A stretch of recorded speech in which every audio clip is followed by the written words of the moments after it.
Bonjour, bonjour à tout le monde. On est à l'heure, c'était pas facile, c'était pas gagné. Alors, vous connaissez Caro, hein, on avait déjà fait un live ensemble, vous pouvez la suivre sur sa page. Rainbows and Roses. Voilà. Sur Instagram. Et donc on est tous les deux en Allemagne, donc au siège de Oshadi Monde. Hein. Donc c'était un live qui n'était pas prévu. Donc comme d'habitude, je vois les gens qui arrivent petit à petit, souvent avec un petit peu de délai. Et ce soir, oh mais le voilà, Docteur Maltotzel, viens là. Voilà, avec Docteur Maltotzel. The herbalist, the seller, And the knowledge. knowledge. The knowledge. Mais bon, on est avec des Français ce soir et vous savez, Docteur Maltotzel, il parle très bien Il français. parle français. Et oui. Mais sans accent? Et sans accent, avec un accent américain. Un Rappelle-toi. petit peu. Je peux imiter un vrai accent français. Américain. Je peux avoir un accent américain. Donc ce soir, voilà, on vous a fait ce petit live surprise avec Docteur Maltotzel où on pourra parler. Alors je vais vous montrer. Par contre, j'ai oublié mon support pour porter, donc je vais vous porter la vidéo tout le long. Donc on va. Est-ce que Malte, ça te va si on s'installe? J'ai un petit stand comme ça, côté Ah sur oui, la table. c'est vrai, il y a un petit... Oui, mais c'est celui qu'on met, tu sais, sur Avec une vis. les appareils photo. Et j'ai pas de. Ah non, ça j'ai pas. Ouais, non, j'ai pas de vis. Tomorrow. On est en direct live sur Facebook. Donc ça a été fait un petit peu parce qu'on sort d'une réunion. Et voilà, l'autre là. Tu es encore là. Donc ce soir, comme promis, on va vous parler du livre L'aromathérapie holistique, celui qui vient de sortir. Ciao. Ciao Lucia. Qui vient de sortir en français en décembre. Donc, le mieux ce soir, ce qu'on vous propose, est-ce qu'on peut fermer la porte? Oui, un peu fermer la porte. Voilà. Le mieux ce soir, ce qu'on vous propose, c'est que, avec Malte, on vous parle un petit peu du livre L'aromathérapie holistique et que vous posiez vos questions directement dans les commentaires. Hop, je vais m'asseoir avec toi. Oui, oui. Voilà. Voilà. Donc, est-ce que tu peux me raconter, juste Malte, comment c'est venu cette idée de... Revenir, hein. On a des amis français qui s'en vont. Donc, tu peux me... Malte, oui. Comment c'est venu la naissance de ce livre? Moi, je le sais, Non, mais... mais la naissance du livre, c'est très simple. Comme je publie tout le temps des articles sur mon blog, sur notre blog, en fait, qui est le blog Carriers of Light. Donc, ce blog-là, après un moment, il déborde et veut devenir un livre. Donc, ça a commencé avec un livre, 2 livres, 3 livres, et maintenant le quatrième est en route. Donc, chez nous, pour les francophones, le premier livre, vous le trouvez donc sur le site de Myrtea Oshadi France. Et le deuxième, il est en cours de fin de traduction. Traduction, oui, est en cours, oui. Voilà, donc peut-être cette année. Et le troisième, ensuite, Oui. je vais m'y mettre. Hein. Oui. Et comme c'est quand même plus facile parce que j'écris en anglais. Hein. Oui, Donc, c'est vrai. c'est plus facile pour la traduction, bien sûr. Si Ah c'était oui, allemand, si c'était allemand, moi je... possible, mais comme c'est écrit en anglais, tous les articles blog sont écrits en anglais et sont souvent traduits en allemand, tu vois, retenus. Ah oui. Et pas par moi, c'est des gens qui font ça pour moi. Tu vois. Ouais. Donc, oui, non, moi je pourrais pas traduire l'allemand. Hein. Non, je crois Puis-je avoir les références du livre? Alors, Emmanuel, donc c'est Traité d'aromathérapie holistique. Hein, je te montre la couverture. Je sais pas si sur notre écran il apparaît à l'envers, mais je suppose que vous l'avez droit. Et il est à 19,80 € et vous le trouvez sur le site myrtea-oshadi.com. Vous tapez sinon Myrtea sur internet et vous le trouvez directement là-bas. Alors, tout à l'heure, Malte, tu nous as montré avec l'équipe la vidéo sur le cyprès. Mhm. Et les cyprès, hein, Les différents. cyprès, oui. Mais particulièrement, moi, celui qui m'intéressait, c'était le cyprès toujours vert. Et j'ai adoré ton approche quand tu parles de la symbolique du cyprès, avec sa droiture qui ne s'intéresse pas à l'horizontalité, mais qui va directement. Est-ce que tu peux, juste pour nos amis, là, nous en reparler un petit peu, parce que j'avais trouvé ça fascinant. Et ça, donc, vous pourrez trouver donc, tout ce genre d'informations dans les livres de Maltais. Mais qui de mieux que toi, tout de suite, là, pour me redistiller ton savoir. Bon, c'est une partie de l'aromathérapie holistique qu'on pratique et qu'on enseigne. C'est regarder aussi parfois les signatures, ce qu'on appelle les signatures en anglais, les signatures des plantes. Ça veut dire une plante n'a pas une forme par hasard. Ouais. Et c'est clair. Chaque plante représente dans sa forme une unité spirituelle, une entité spirituelle qui est à décoder. C'est-à-dire, il faut s'enfoncer un peu dans la plante et méditer avec la plante pour comprendre pourquoi elle est comme ça. Et c'est ce qu'on fait souvent. Donc, pour moi, c'était clair, regardant un cyprès provençal. Oui, le cyprès toujours vert. Toujours vert, mais dans la forme conique, très lancé vers le ciel. Ça a une certaine signature qui veut dire « je suis pour me lancer vers le haut ». Donc, on a fait cette connexion. Le cyprès est souvent trouvable dans les cimetières, et pas seulement en France. Dans d'autres pays européens et autres, on trouve ce cyprès dans les cimetières. Et comme j'avais dit dans ce film-là qu'on a fait sur le cyprès, par exemple, une infirmière sur ce congrès en psychiatrie à Bâle, 2012, en Suisse, à Bâle, elle parle du cyprès dans tous les soins palliatifs. Et elle dit qu'ils ont un succès énorme avec les patients qui sont en train de passer, et leur visage, en utilisant des diffuseurs dans les pièces ou dans les chambres. Donc il les diffuse directement dans la chambre, et les patients changent très vite les traits de visage, ils deviennent paisibles et apaisés, comme on dit en français. C'est-à-dire, elle dit, c'est comme si la personne était déjà partie, mais elle n'est pas partie parce qu'elle a déjà lâché toutes ses peurs et frustrations, etc. Tout ce qui n'a pas été travaillé, elle le lâche parce que le cyprès donne accès déjà à l'au-delà, si tu veux. Donc, c'est une huile essentielle. Donc c'est une huile essentielle de passage. De passage, tout à fait. Et moi je connaissais le nard indien, le jatamansi. Le jatamansi, oui. Qui était pas mal utilisé pour ça, mais le cyprès, c'est ça qui m'a frappé, parce que du coup, effectivement, ce lien qu'on voit avec le cyprès qu'on plante dans les cimetières, effectivement, ces arbres, donc les cyprès toujours verts, vous les voyez, ils sont très élancés, très pointus, vraiment, ils pointent le ciel. Et cette expérience avec cette infirmière qui raconte ça dans les soins palliatifs, donc des personnes qui sont sur le point de mourir. Oui. J'ai trouvé ça fascinant, et j'ai trouvé que c'était... c'est les Français, ça. Ils parlent très très fort. Donc, j'ai trouvé ça fascinant que le cyprès, donc cette plante qu'on trouve chez nous. Alors, d'ailleurs, son origine, le cyprès toujours vert, est-ce que c'est endémique quand même de chez nous ou c'est pas endémique, mais c'est quand même une plante méditerranéenne, on va dire. C'est Italie.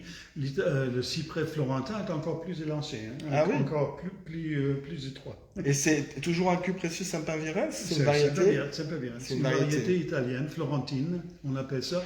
Et puis le provençal, mais aussi après tu as aussi le cyprès méditerranéen qui n'est pas aussi élancé, qui est beaucoup plus étendu comme ça. Et lui, est-ce qu'on peut faire le même lien dans l'utilisation ou c'est spécifiquement l'huile essentielle n'est pas vraiment très utilisée. Par exemple en France, on utilise bien sûr le cyprès toujours vert, ce type-là, pour la distillation. Ils n'utilisent pas l'autre. J'ai jamais vu ça sur la Méditerranée. Je ne sais pas, peut-être les Italiens, mais non, je ne crois pas non plus. C'est vraiment ce cyprès-là qui est distillé. Et la distillation est spéciale parce qu'elle se passe en 3 phases. Ah oui. C'est une première distillation le matin qui ne donne rien, c'est juste une macération. Une macération, oui. Pour venir casser les petites poches à essence. Oui, d'abord, bien sûr, les branches sont broyées en petits morceaux et tout ça. Et c'est pas seulement tout ce qui est vert, mais c'est des branchelets et tout ça Ouais. qui sont broyés, après mis dans le distillateur. Oui, le distillateur alambic. Alambic, Ouais. et puis distillé comme ça. Mais c'est une forme de macération où il y a un certain processus enzymatique qui se crée.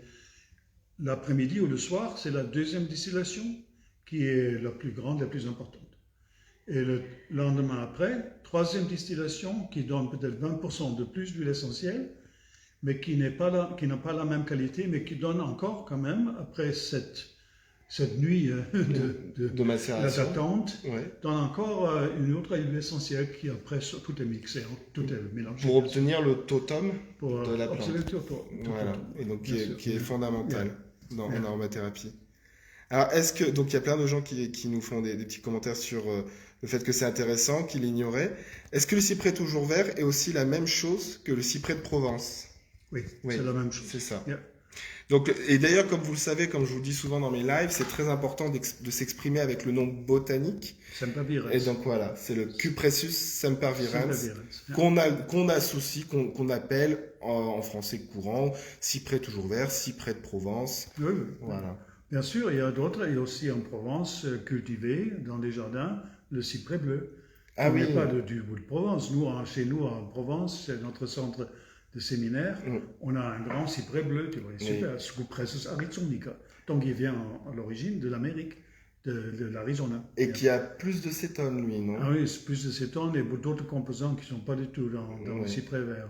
Pas du tout. Donc les cétones qui ont ces propriétés qui sont très psychoactives et qu'on reconnaît souvent la signature dans les plantes par justement souvent une couleur bleue et beaucoup plus de flexibilité dans les branches. Oui, parce qu'une plante qui montre le vert qui devient bleu dans la plante, hein, je ne parle pas de l'huile essentielle, dans la plante, ça c'est quand même très spécial. Tu vois ça, la sauge clarée et la sauge. Oui. La sauge clarée est très terre à terre, tu vois, elle est bien là. Très charnue. Regarde la sauge. La sauge officinale. La sauge officinale avec ses petites feuilles qui deviennent beaucoup plus bleues que l'autre. Hein. Oui. Et le cyprès du Maroc, nous demande Fabienne. Bon, le cyprès du Maroc, parce qu'au Maroc, on a quand même aussi des cyprès comme le cyprès provençal, mais il n'y a pas un génos cyprès du Maroc. Je sais pas, il faudrait voir une photo pour dire ça c'est ça ou ça c'est ça. Est-ce que c'est le cyprès florentin, le cyprès méditerranéen, le cyprès provençal? Et oui, c'est le problème avec les noms courants en fait. Hein. Dire cyprès de Maroc, du coup, on ne sait pas ça veut rien dire.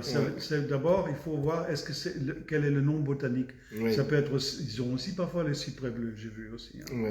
Bon, il y en a d'autres cyprès, comme on a vu. Hein. On a de la famille des Cupressaceae. Le fameux du Japon. Par exemple, le Hinoki, c'est un cyprès. Le Phokienia est un cyprès. Le Calitris intratropica, le cyprès bleu d'Australie, est un cyprès aussi. Ah, le cyprès bleu. Et tout ça, c'est des huiles essentielles du Cupressaceae. Mais du coup, celle qu'on vous parle vraiment pour les propriétés énergétiques, subtiles, symboliques, de passage, c'est vraiment retenir le Cupressus sempervirens, le cyprès de Provence, le cyprès toujours vert. Et toujours le nom latin. Voilà, il faut toujours effectivement, comme le dit Sophie. Alors Fabienne mais Fabienne, t'es là! Ça y est! Ah, je suis tellement heureux de te voir. Excuse-moi, j'avais pas vu le nom. Fabienne, c'est une de nos grandes followers et une grande fanat d'Oshadi qui vend aussi Oshadi à côté entre Clermont et Lyon, à Saint-Étienne, voilà. Et voilà, et qui a eu des soucis. Je suis très content de la revoir ce soir. Ça fait vraiment super plaisir. Et donc voilà, et Sophie qui, je crois qu'il a dû faire des formations avec nous, hein, ça me dit quelque chose en tout cas, et qui dit effectivement on emploie toujours le nom latin, donc ça c'est bien, c'est sérieux. Alors est-ce que vous avez d'autres questions? Parce que sinon avec Maltais, on peut tenir des heures sur tous les sujets. Ah, Sophie aussi vend Oshadi. Alors Sophie, n'hésite pas à donner aussi le nom de ta boutique pour Oshadi en France. Et, Fabienne, tu nous regardes depuis l'hôpital, hein, super, mais ça fait vraiment plaisir de te voir et on t'envoie toute notre force et tout notre amour. Alors, Pure Essence Aroma, le nom de son entreprise à Sophie. Ouais, Pure Essence. Mais c'est pas Pure Essence. Pure Essence Aroma. Non, c'est Pure Essence Aroma. Je pense que c'est Pure Essence. Oui. Donc, voilà, si vous avez d'autres questions, en attendant, il y avait dans le livre un passage plus général que tu exprimes et qu'on voit dans le traité d'aromathérapie holistique sur les conifères. Notamment à la fin du bouquin, tu parles de ce que nous enseignent les conifères, ces arbres vraiment archaïques, anciens, toute la puissance qu'ils tiennent. Et notamment alors là on sort de l'hiver, mais on peut quand même en parler sur le soutien qu'ils peuvent nous apporter en hiver, les conifères. Oui, bien sûr, parce que non seulement c'est des arbres quand même généralement très grands, majestueux, bien ancrés dans le sol, bien lancés vers le haut, donc ils combinent quand même le céleste avec le terrestre, c'est leur façon. Bien, dans le conifère, qui sont quand même, c'est la première groupe, la première famille, les Pinacées, après Cupressaceae, tout ça, sont aussi en forme de conifères. C'est les premières plantes qui développent les huiles essentielles. Ce sont les botanistes. Dans le règne végétal, ce sont les premières qui ont... Et on parle à peu près de 200 millions d'années, à peu près. Donc, c'est quand même des messagers d'une autre époque pour la Terre, une autre époque évolutionnaire pour la Terre, et d'une certaine manière pour le règne animal et pour un certain moment pour l'homme. Donc, rien vient par hasard, de mon avis. Philosophiquement parlé, tout un enchaînement de progrès et d'éléments qui se lient ensemble pour faire de cette planète un laboratoire d'évolution. Donc, tout vient à son temps. Les fleurs, les plantes avec les fleurs viennent beaucoup plus tard. Bien qu'on dit aujourd'hui, même les cyprès ont des fleurs. On parle de fleurs, mais c'est pas les fleurs. C'est pas les plantes à fleurs. Pas les plantes à fleurs comme ça. Donc, et dans la signature des conifères, tu peux quand même voir, il y a quelque chose qui est, c'est mon avis, qui fait partie d'un changement climatique, par exemple. C'est accompagné, c'est pas la seule raison. Mais un arbre qui n'a plus de feuilles, avant il y avait déjà des arbres avec des feuilles, tout d'un coup, il n'y a plus de feuilles, et c'est que des aiguilles, des aiguilles. Alors, qu'est-ce que c'est une aiguille? C'est en fait une feuille qui se rétrécit. Qu'est-ce que ça veut dire pour toi? Si tu réfléchis, ça doit être une forme d'adaptation ou de défense. De s'exposer moins. De défense thermique. Soit contre trop de chaleur ou trop de froid. Donc, peut-être les deux, selon l'époque, parce que ça fait quand même quelques millions d'années qu'ils se sont présentés à la Terre, comme ça. Et bon, ça, je dis toujours, il y a quelque chose de thermique dedans. Donc, il chauffe aussi toi, quand tu as besoin de chaleur, c'est les conifères qui font ça. Ils t'aident à chauffer. Ils t'aident à énergétiser aussi le corps subtil, le corps énergétique. Mais à la fois, ils peuvent te protéger aussi quand tu es trop froid, quand tu es trop chaud. Quand tu es trop chaud. Ça, tu vois, ça c'est une approche que je n'aurais pas eue avec les... Donc, c'est en quelque sorte, ils portent une dimension un peu adaptogène.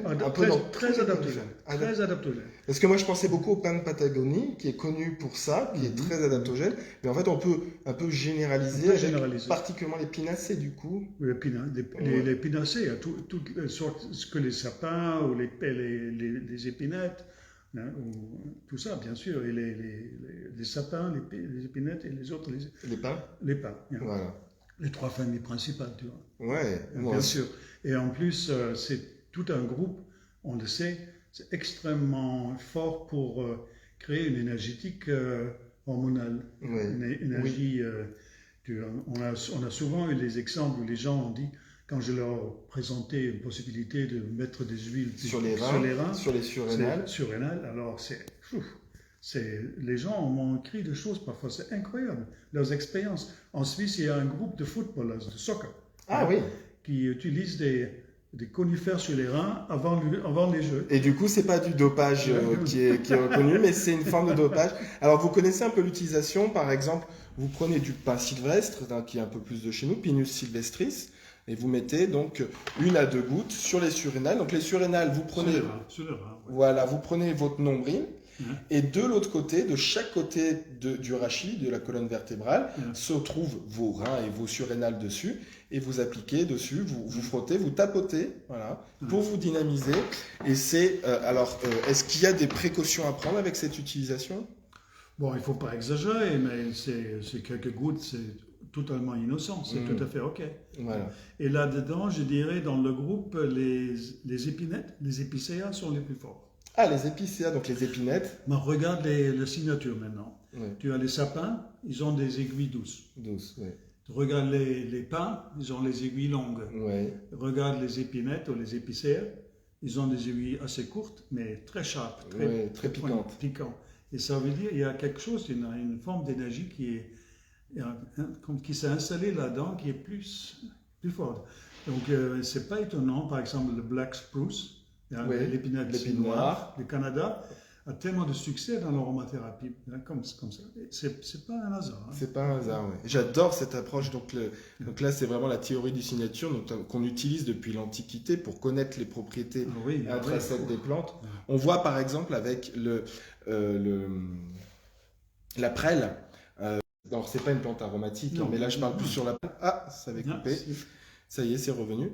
Donc la prêle avec qui a des petits segments comme des os, comme une colonne vertébrale, et qu'on emploie. Et on sait aujourd'hui d'ailleurs qu'elle a tout à fait un grand intérêt dans son emploi pour toutes les problématiques articulaires, osseuses, parce qu'elle apporte énormément de minéraux pour reminéraliser le squelette. Donc voilà, ça c'est la théorie des signatures, c'est-à-dire qu'avant on se rendait compte de ça par l'observation, et aujourd'hui c'est validé par la science. Oui, tout à fait. Et c'est pas la seule façon pour ça, parce que la colonne vertébrale, c'est la colonne de la force. Oui. Donc, comme cette plante a beaucoup comment on appelle ça en français, l'étain, de l'étain, tsim. De l'étain, oui. Donc, elle a cette force du tsim, de l'étain, qui est un renforçant de la colonne vertébrale, et aussi pour l'homme, pour la prostate, qui a beaucoup à voir avec un affaiblissement de la colonne vertébrale au niveau inférieur. Ah, donc problème de prostate, il y aurait donc tout ça se tient ensemble. Évidemment, tout est lié. Donc ça, c'est le principe même de l'approche holistique et de ton livre, l'aromathérapie holistique, et de la démarche d'Oshadi en général. Oui. Alors j'ai plein de questions visiblement qui sont tombées. Je viens d'avoir le Covid il y a 10 jours et je ne sens même plus. Attends, c'est quand j'ai fait ça, voilà. Je ne sens même plus les HE, ni cyprès, ni rien. Quelque chose à faire à votre avis? Il faut, bien sûr, c'est souvent avec Covid, tu perds l'odorat, bien sûr, le goût et l'odorat, mais il faut continuer à sentir. Je dis toujours aux gens, mettez des huiles essentielles sur un petit flacon, souvent sur le nez, et reniflez. Pour réactiver ici le bulbe olfactif. Le centre olfactif ici. Ouais. Et est-ce qu'il y a des huiles en particulier que tu conseillerais? Oui, certaines huiles qui sont préférables, mais aussi, quand même, les huiles, normalement, vous préférez, vous avez aimé. Oui, parce celle que qu'on a aimé. ça a beaucoup à voir aussi avec la mémorisation, les olfactifs et tout ça, le centre de mémoire, qui n'est pas loin, dans le système limbique. Donc, il faut quand même activer ce système-là. Avec des huiles qu'on a aimées particulièrement. Avec des huiles qu'on aime. Oui. Et alors, ok. J'en ai trop et en fait. Comment tu fais ton choix? Non, mais c'est pas ça, c'est qu'en plus, quand je mets le doigt pour faire cool, il me refait partir du début. Et donc, à chaque fois, je sais plus. Est-ce qu'on peut utiliser les huiles essentielles cortisone-like à mettre sur les surrénales avec une corticothérapie allopathique? Si quelqu'un prend déjà des corticoïdes, est-ce qu'on peut quand même utiliser des cortisone-like dans ce cas-là, en huile essentielle, en application externe? Normalement, je n'aime pas trop à répondre à ces questions parce qu'intervenir dans un traitement avec une consultation presque médicale, j'aime pas trop. Ouais. Alors, il faudra demander ces questions plutôt par écrit, et là, on peut parfois D'accord. faire Voilà. un compromis, mais directement comme ça, j'aime Ouais, pas ouais. trop, hein, parce que Donc, ça peut et ça peut pas, ça dépend. D'accord, ça dépend et donc on n'interagit pas avec Yeah. le corps médical et la relation que vous avez Yeah. avec votre médecin évidemment. Voilà. Donc quand le mental s'accroche, s'attache à une blessure émotionnelle du passé, quelle huile essentielle peut aider à se détacher, à laisser passer la souffrance? Oui, mais c'est exactement la même réponse. Ça dépend de la personne. Il n'y a pas de recette. Il faut prendre cette huile essentielle pour se détacher, tout ça. Ça n'existe pas. Il y a quelque chose qui t'attire dans l'aromathérapie qui sont tes huiles essentielles ou tes comment dire, favoris olfactifs et tout ça. J'ai aussi mes favoris. Dans certains moments, je sais Par que exemple, voilà, le Kevra. Hein. le Kevra, voilà. Kevra, Malte, il a son petit flacon de Kevra avec un spray qui a Oui, toujours bon, c'est parfois j'utilise un spray, mais comme c'est assez cher et je n'utilise pas ça dans les grandes bouteilles, Ouais. je mets ça dans une petite bouteille de 30 ml. Maintenant, c'est peu comme un spray. Je mets une petite goutte sur mon nez, le Pandanus odoratissimo. Pandanus c'est le odoratissimo. botanique, hein, le Ouais. Kevra de l'Inde. qui est dans ton livre hein, Et, d'ailleurs. c'est- C'est ce qui m'a fait aimer le livre, c'est le premier que j'ai lu. C'est très très puissant et c'est dans l'Ayurveda, c'est utilisé pour le cœur. Hein. Et Ouais, le cœur résonne l'énergie. beaucoup avec nos émotions, bien sûr, et tout ça. Hein. Moi, pour répondre à Gaël, si on devait choisir une générique, on va trouver par exemple le cyste, l'hélicryse sur les blessures anciennes, Oui, émotionnelles, oui, oui. sont des qui agissent bien de Absolument. manière générique, mais effectivement, c'est bien de cibler un peu plus ta problématique à toi. Mais voilà, des olfactions simples hein, et des applications cutanées, alors par exemple avec une petite huile végétale, si on veut éviter les irritations, même si elles sont très douces, cyste et hélicryse au niveau cutané. On peut mettre sur le plexus et sentir hélicryse 6. Donc si on devait répondre de manière générale. Oui, Mais l'hélicryse, c'est quand même une bonne huile essentielle pour ça. je Ouais, dirais, oui, tout ouais. à fait. Oui. il y en a qui diront rose, par exemple, Caro que vous avez vu tout à l'heure, Caroline Diaz. Oui, mais il y a plein d'huiles. C'est qui ça, il font y en a plein. hein. Ouais. Parce que qu'est-ce qui ne touche pas le système, par exemple l'amygdala hein. L'amygdale. Notre centre de stress et de traumatisme, mémoire et bla. Bon, toutes les huiles touchent ça. Hein. Et ça dépend de la personne maintenant. Et pourquoi pas faire des essais hein. Oui, c'est ça. Et on est un peu nos propres cobayes, tu vois. Il faut avoir le courage d'essayer. Ah oui, ça marche mieux. Pas toujours. Oh, quelqu'un m'a dit ça. Ouais. Et oui, ok, tu essaies, mais tu essaies finalement toi-même. Tu essayes et tu écoutes ton intuition. Bien, c'est ça. Il y a des exercices des fois qui Intuition, se font. Voilà. intuition. Où tu Expérience. tu regardes, tu lis et si ça te parle, la Oui. fiche de la plante que vous pouvez trouver sur Myrtea Formation dans la partie médiathèque, la partie sensible, émotionnelle, symbolique, et voir si ça te parle et faire ton expérience, comme dit Malte, avec. Voilà. Tout à fait. Quelles sont les marques d'huile essentielle qui proposent les meilleures compositions HEBBD, s'il vous plaît, sans faire de pub, bien sûr? Alors, c'est difficile, Elodie, parce que, alors déjà, HEBBD, ça veut dire huile essentielle botaniquement et biochimiquement définie. Il faut savoir qu'en France, dans les marques principales d'huile essentielle, elles le sont toutes. Ah, ça a coupé. Bon, mais ça revient. Donc, elles le sont toutes les huiles essentielles sont botaniquement et biochimiquement définies. Et puis, nous, on est de Oshadi. Donc, c'est difficile de parler d'autres. Il y a d'autres marques qui font des bonnes choses, évidemment. Et voilà, mais donc, nous, on est Oshadi, là, que vous trouvez sur le site myrtea-oshadi.com. Elles sont HEBBD, une dimension qui englobe, donc holistique, qui englobe tous les aspects qualité d'une huile essentielle, donc aussi bien sur son chémotype biochimique que sur sa dimension plus sensible, plus subtile, énergétique, parce qu'il y a toute une démarche qui est derrière et axée là-dessus, le choix des flacons bleus. Ici, on est le siège d'Oshadi, par exemple, il est construit avec la norme Vastu. Hein, donc, on est chez Oshadi en Allemagne. Il est construit avec la norme, c'est pas une norme, mais dans un esprit Vastu qui est le Feng Shui, donc avec les règles ayurvédiques de l'Inde. Certaines priorités pour construire doit être construite exactement dans les directions cardinales. Ouais. Donc, et avec une entrée est ou nord, supprimer une entrée sud ou est, normalement pas permis. Et certaines mesures et tout ça, c'est assez complexe. Mais cette maison est comme ça, et l'autre qu'on est en train de construire va être pareil. Oui, il y a un autre bâtiment qu'on est en train de construire parce que Ça va être pareil. voilà, Oshadi connaît un grand succès auprès des connaisseurs de l'aromathérapie, notamment sensibles. Et aussi pour peigner les huiles essentielles, tout ce qui est stockage, c'est assez grand. baigner ça dans les sons. Oui. Donc on joue de la musique, c'est-à-dire il y a de la musique ancienne indienne qui vibre dans tout ce qui est stock la nuit et le week-end. Voilà, on diffuse de la musique pour les diffuse huiles des essentielles. sons parce qu'on est convaincu, l'expérience scientifique l'a montré, les sons jouent sur les liquides Oui. et énormément. Notamment, on voit avec Encore. les travaux des motos. Les motos bien prouvé. Et nous, on peut le sentir nous-mêmes dans notre propre physiologie, qui est fait avec beaucoup de liquide. On a Oui. 80% d'eau 80% qui d'eau. réagit d'abord. Hein. Oui. Voilà, je ne sais pas si vous avez d'autres questions, parce que ça fait, on a déjà abordé pas mal de sujets. J'espère qu'on aura la chance de refaire des lives avec. De toute façon, je reviendrai en Allemagne. Malte reviendra sans doute en France. Oui, ça. Et on fera sans doute d'autres lives. Donc, si vous avez une ou deux dernières petites questions, c'est OK. Hein, mais allez-y. Sinon, on va. Moi, je vais vous montrer un petit peu juste en attendant peut-être les questions. Hop. Voilà, donc un petit peu le bâtiment. Alors le réseau est pas forcément super, donc je voudrais pas que ça coupe, et donc je peux pas vous montrer tout plus tard, mais enfin plus loin, ce qu'il y a là-bas notamment. Alors est-ce qu'on va voir si le réseau tient? Pour vous montrer par exemple dans les aspects Vastou, le petit puits de lumière pour qu'on met au niveau du sol. Voilà, ici, vous voyez. Voilà, donc là vous avez le hall principal avec les bureaux en haut. Et, est-ce que j'ai toujours du réseau? Ouais.